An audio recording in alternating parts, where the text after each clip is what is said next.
الحمد لله رب العالمين،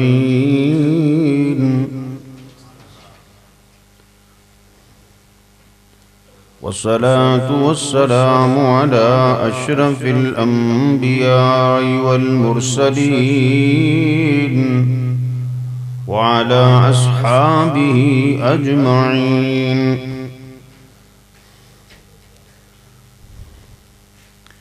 أعوذ بالله من الشيطان الرجيم.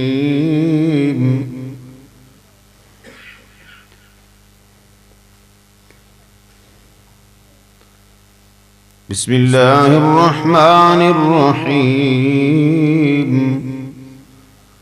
قل أوحي إلي أنه استمع نفر من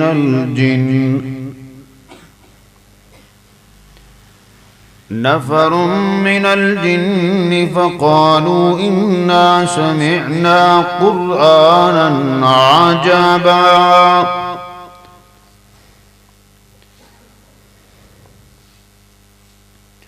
يهدي إلى الرشد فآمنا به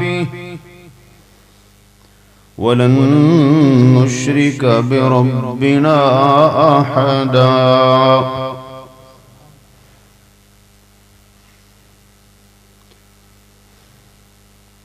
صدقت يا رب العالمين.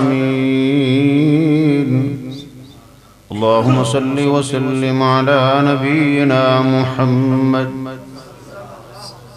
رب اشرح لي صدري ويسر لي أمري واحلل عقدة من لساني يفقه قولي. رب زدني علما، رب زدني علما، رب زدنا علما. اللهم انفعنا بما علمتنا وعلمنا ما ينفعنا وزدنا علما.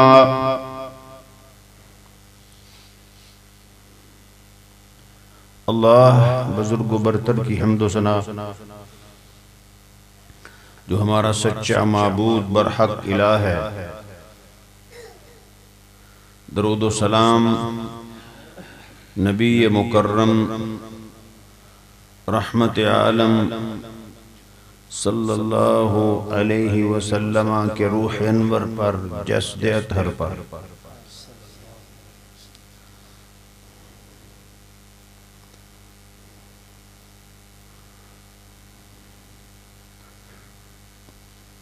آج کی یہ بزم اور آپ کی زیارت کا سبب بننے والے میں اپنے بھائی محترم شیخ قاری منیر احمد صاحب کے لیے دعا کرتا ہوں. اللہ رب العزت ان کو برکتوں والی زندگی، برکتوں والی صحت اور برکتوں والے اعمال نصیب فرمائے.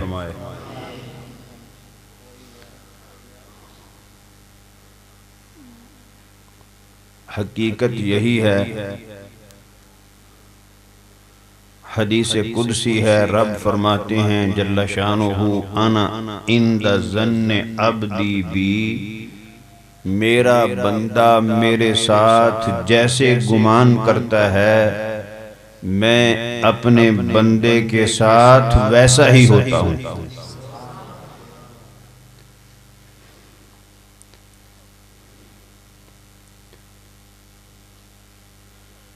ہمارے عزیز جناب بشارت صدیقی صاحب دین کے ساتھ محبت کرتے ہیں اور ان کی تمنا تھی کہ میرا بچہ قرآن کریم کا حافظ بنے اور عالم بنے. ایک درجہ پورا ہو گیا. اللہ پاک اگلے درجات میں بھی برکت فرمائے، آسانیاں فرمائے. حقیقت یہی ہے، مسجد کے اندر خطبہ دینے والے، آذان پڑھنے والے، صفائی کرنے والے اور مسجد کے ساتھ محبت کرنے والے، خرچ کرنے والے، دعائیں کرنے والے، نمازیں پڑھنے والے، سب اللہ کے گھر کے خادم ہوتے ہیں۔ اللہ تعالیٰ یہ خدمت قبول فرما لے، اور یہ بہت بڑا شرف اور اعزاز ہے۔ الصحیحہ میں روایت نبی کریم صلی اللہ علیہ وسلم کا ارشاد کہ قیامت کے دن اللہ سبحانہ و تعالی جہاں اور اعلان فرمائیں گے، وہاں ایک انوکھا اعلان یہ بھی فرمائیں گے، این جیرانی، این جیرانی، میرے ہمسائے کدھر ہیں، میرے ہمسائے کدھر ہیں۔ فرشتے عرض گزار ہوں گے، مولا آپ تو سب کمزوریوں سے پاک ہیں، آپ کو تو کوئی ہمسایوں کی ضرورت نہیں ہے۔ تو اللہ فرمائیں گے، این عمار المساجد، مسجدوں کو تعمیر کرنے والے، مسجدوں کی دیکھ بھال کرنے والے، مسجدوں کی صفائی ستھرائی کا انتظام کرنے والے، یہ میرے ہمسائے ہیں۔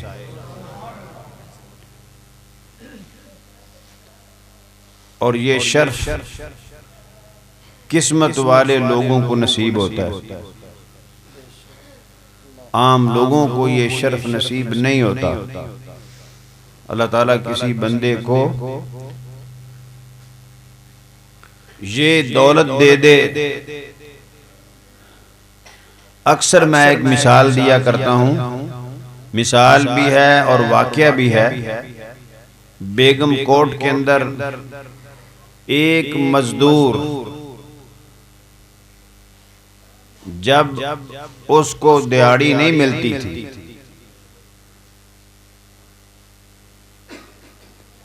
یہ اللہ جل شانہ کی توفیق ہوتی ہے، جس کو چاہے نواز دے، یختص برحمتہ من یشاء، جس کو چاہے اپنی رحمت کے ساتھ خاص کر لے۔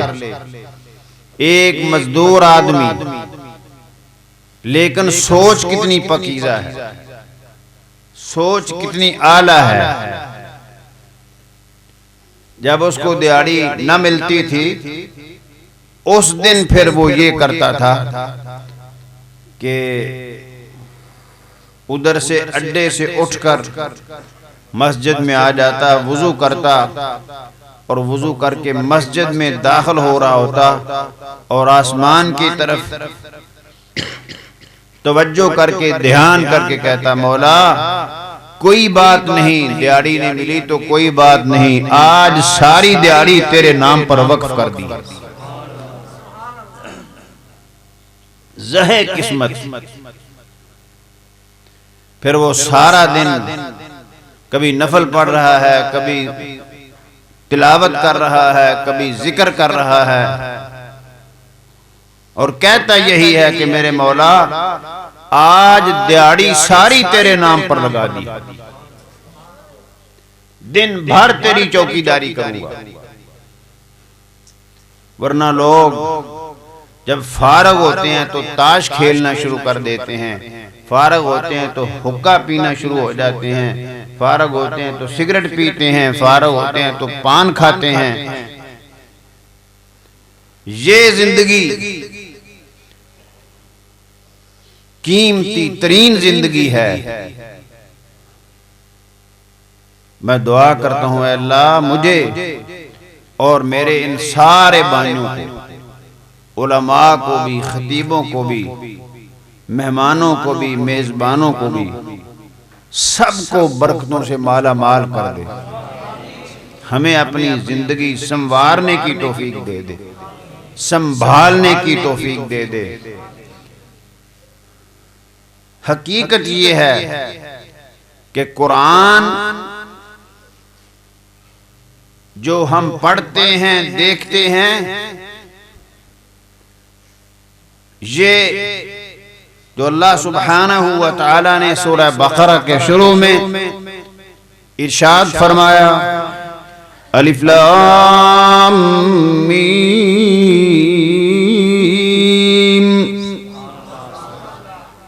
ذالک الکتاب لا ریب فیہ ھدی للمتقین۔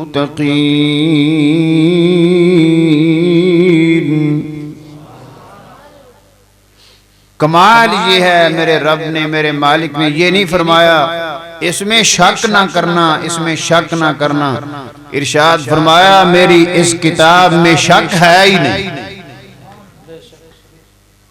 یہ ہر نقص سے پاک کتاب ہے۔ اس لیے جس نے بھی اس کے ساتھ تعلق جوڑا، حافظ خلیل الرحمن صاحب حافظہ اللہ حدیث قدسی پڑھ رہے تھے، بڑی کمال روایت ہے، من شغلہ القرآن عن ذکری ومسألتی آتیتہ افضل ما اوتی السائلین۔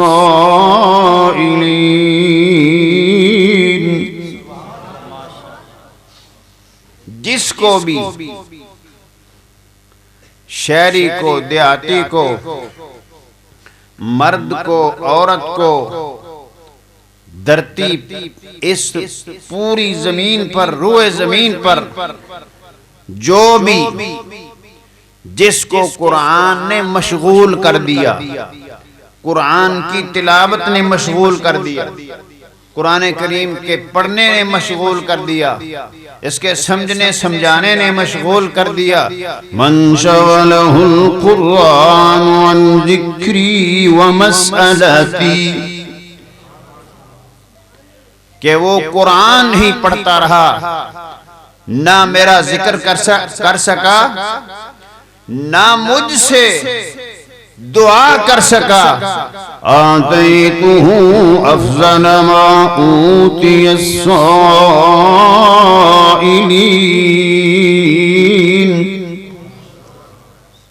ارشاد فرمایا ہم اس کو وہ کچھ دیتے ہیں جو مانگنے والوں کو بھی نہیں دیتے۔ اس لیے محمد کریم صلی اللہ علیہ وسلم نے ایک بے مثال دعا مانگی، اے اللہ میں تیرا بندہ ہوں، اے اللہ میں تیرا بندہ ہوں، اور میرے اللہ میرے اندر تیرا حکم جاری ساری ہے، اور میری پیشانی تیرے ہاتھ میں ہے، میرے بارے میں میرے اللہ آپ جو فیصلہ بھی کریں گے وہ انصاف پر مبنی ہوگا، اور میرے اللہ ان ساری چیزوں سے ماذن فی حکمک، میرے اندر تیرا حکم جاری ساری ہے، آنکھ جھپک رہی ہے تیرے حکم سے، کان سن رہے ہیں تیرے حکم سے، دماغ سوچ رہا ہے تیرے حکم سے، دل دھڑک رہا ہے تیرے فیصلے سے، ماذن فی حکمک، ہاتھ اٹھ رہے ہیں تیرے حکم سے، پاؤں چلتے ہیں تیرے حکم سے، جگر خون سپلائی کرتا ہے تیرے حکم سے، ماذن فی حکمک، میرے اندر تیرا حکم جاری و ساری ہے، عدل فی قضاؤک، تیرا فیصلہ میرے بارے میں انصاف پر مبنی ہے۔ یہ ساری باتیں کرنے کے بعد ارشاد فرمایا اسألوک بکل اسم، میں تجھ سے سوال کرتا ہوں تیرے ہر اس نام کے ساتھ، ہوا لک سمیت بہ نفسک، جو تو نے اپنے لیے اپنا نام خود رکھا ہے، او انزلتہ فی کتابک، یا وہ تیرا نام کسی تیری کتاب میں ہے، او احد من خلقک، یا وہ تیرا نام تیری مخلوق میں سے کسی کو پتہ ہے، او استأثرت به فی علم الغیب عندک، یا وہ تیرا نام پردہ غیب میں میرے مالک تو نے چھپا رکھا ہے، تیرے سوا کسی کو معلوم نہیں تیرا وہ نام، میں تیرے ان سب ناموں کے ساتھ تجھ سے سوال کرتا ہوں۔ کیا سوال کرتا ہوں؟ ان تجعل القرآن ربیع قلبی، کہ قرآن کو میرے دل کی بہار بنا دے، ونور صدری، اور میرے سینے کا نور بنا دے،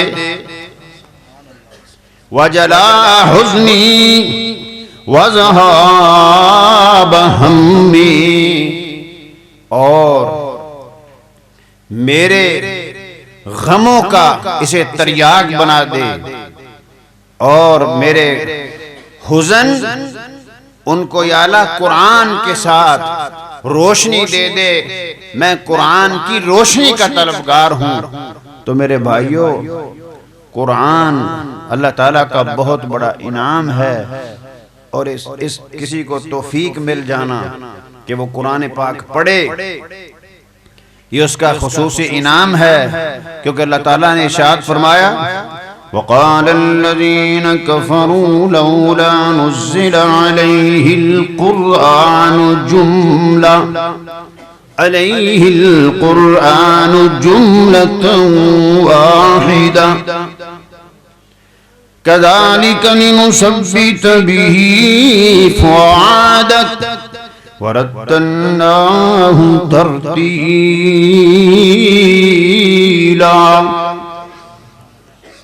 اللہ فرماتے ہیں کافروں نے کہا اے محمد صلی اللہ علیہ وسلم، یہ قرآن تجھ پر یک بارگی نازل کیوں نہیں ہو گیا کہ سارا کٹھے نازل ہو جاتا؟ تو اللہ تعالیٰ نے اس کا جواب دیا، یہ ہم نے سارا اکٹھا نازل اس لیے نہیں کیا لِنُثَبِّتَ بِهِ فُؤَادَكَ، تاکہ محبوب تیرا دل مضبوط رہے، اس لیے ہم نے تھوڑا تھوڑا دھیرے دھیرے قرآن نازل کیا ہے، اور ارشاد فرمایا وَرَتَّلْنَاهُ تَرْتِيلًا، ہم نے اس کو ٹھہر ٹھہر پڑھا۔ اور دارمی شریف کے اندر یہ روایت ہے، نبی کریم صلی اللہ علیہ وسلم نے ارشاد فرمایا، اللہ تعالیٰ نے کئی ہزار سال پہلے زمین و آسمان بنانے سے پہلے اللہ پاک نے اپنے فرشتوں کے سامنے سورہ یاسین اور سورہ طٰہٰ کی خود تلاوت فرمائی۔ ان دونوں سورتوں کی اللہ پاک نے خود تلاوت فرمائی۔ اب جب اللہ پاک پڑھ رہے ہوں گے تو فرشتوں پر کیا وجد طاری ہوگا، کیسا وہ سما ہوگا؟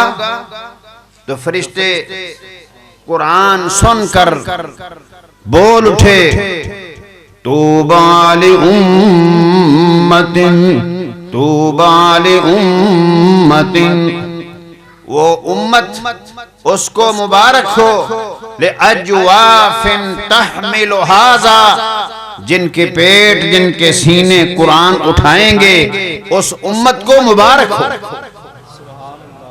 طوبیٰ لأمت تتکلم بھذا، اور مبارک ہو اس امت کو جو امت اس قرآن کے ساتھ کلام کرے گی۔ تو میرے بھائیوں، قرآن کریم اور نبی کریم صلی اللہ علیہ وسلم کے ارشادات یہ ایسی مضبوط چیزیں ہیں جن میں شک نام کی کوئی چیز نہیں، یہ اپنے ماننے والوں کو قطعی سیدھا راستہ دکھاتی ہیں چیزیں، ضرورت اس بات کی ہے کہ ہم قرآن کریم پڑھیں، سمجھیں اور اس کی زیارت کریں اور اس کی قدر کریں اور اللہ تعالیٰ سے دعا کرتے رہیں، یا اللہ جو کچھ ہم قرآن کریم کے حوالے سے کرتے ہیں تو اپنی بارگاہ میں قبول فرما۔ دوسری مثال کہ اللہ کے رسول صلی اللہ علیہ وسلم نے بھی جو کچھ فرمایا سچ فرمایا، حق فرمایا۔ حدیث شریف میں موجود ہے عبداللہ بن عمرو بن العاص رضی اللہ عنہ، آپ نے جس وقت جو فرمایا وہ فوراً لکھ لیتے تھے، آپ کی مجلس مبارک میں لکھتے تھے۔ تو کچھ ساتھیوں نے کہا آپ ہر بات نہ لکھا کرو، اس لیے کہ یار کبھی آپ خوشی میں ہوتے ہیں، کبھی غمی میں ہوتے ہیں، انسانوں کی جس طرح حالتیں ہوتی ہیں، تو ہر بات نہ لکھا کرو، سوچ سمجھ کے لکھا کرو۔ انہوں نے لکھنا چھوڑ دیا، پھر کچھ لکھتے تھے کچھ نہیں لکھتے تھے۔ تو نبی کریم صلی اللہ علیہ وسلم نے پوچھا عبداللہ کیا بات ہے، اب تم لکھتے نہیں ہو، کچھ لکھتے ہو کچھ نہیں لکھتے، تم نے لکھنا کیوں چھوڑ دیا؟ عرض گزار ہوئے ساتھیوں نے اس طرح کہا تھا۔ تو اس وقت آپ نے فرمایا اکتب، لکھا کر عبداللہ، فوالذی نفسی بیدہ ما یخرج منہ الا حق، اس ذات کی قسم جس کے قبضے میں میری جان ہے، اس منہ سے سوائے حق کے کچھ نہیں نکلتا۔ خوشی ہو، غمی ہو، سفر ہو، حضر ہو، صحت ہو، مرض ہو، جنگ ہو، امن ہو، جلال ہو، کمال ہو، اکتب، لکھا کر، فوالذی نفسی بیدہ ما یخرج منہ الا حق، اس منہ سے سوائے حق کے کچھ نہیں نکلتا۔ اور یہ حقیقت ہے، دنیا میں واحد شخص آپ ہیں سید البشر صلی اللہ علیہ وسلم، جو بولیں تب بھی دین بن جائے، خاموش ہو جائیں تب بھی دین بن جائے، اچھا سو جائیں تو دین بن جائے، اٹھیں تو دین بن جائے، بھول جائیں تو اللہ کی شریعت بن جائے، چل پڑیں تو قانون بن جائے، لیٹیں تو قانون بن جائے۔ ان کی ہر بات، ارشاد فرمایا او میرے امتیو، جنت کی طرف جانے والی کوئی ایک چیز بھی ایسی نہیں الا قد بین لکم، جس کو میں نے بیان نہ کر دیا، اور جہنم سے روکنے والی بھی ایک چیز ایسی نہیں جسے میں نے تمہیں منع نہ کر دیا۔ اللہ تعالیٰ کے یہ انعام ہیں۔ عزیز بھائی شفیق الرحمان تابانی صاحب اس دفعہ آج پہلی مرتبہ توجہ کے ساتھ ان کا بیان سننے کا اتفاق ہوا۔ اللہ تعالیٰ اس جوان کی جوانی میں برکت فرمائے، اسے اپنے دین کے لیے قبول فرمائے۔ اللہ رب العزت ہر اس شخص کو جو یہ چاہتا ہے کہ اللہ تعالیٰ مجھ سے دین کا کام لے لے، اسے اللہ تعالیٰ اپنی نوکری کے لیے چن لے۔ ٹائم پہلے ہی کافی ہو چکا ہے، میں اسی پر اتفاق کرتا ہوں، دعا کرتا ہوں، اور اپنے محترم بھائی الشیخ قاری منیر احمد صاحب سے میں درخواست کروں گا کہ وہ تشریف لائیں اور چند نصائح سے ہمیں مستفیض فرمائیں۔ بارک اللہ فیکم، اکرمکم اللہ۔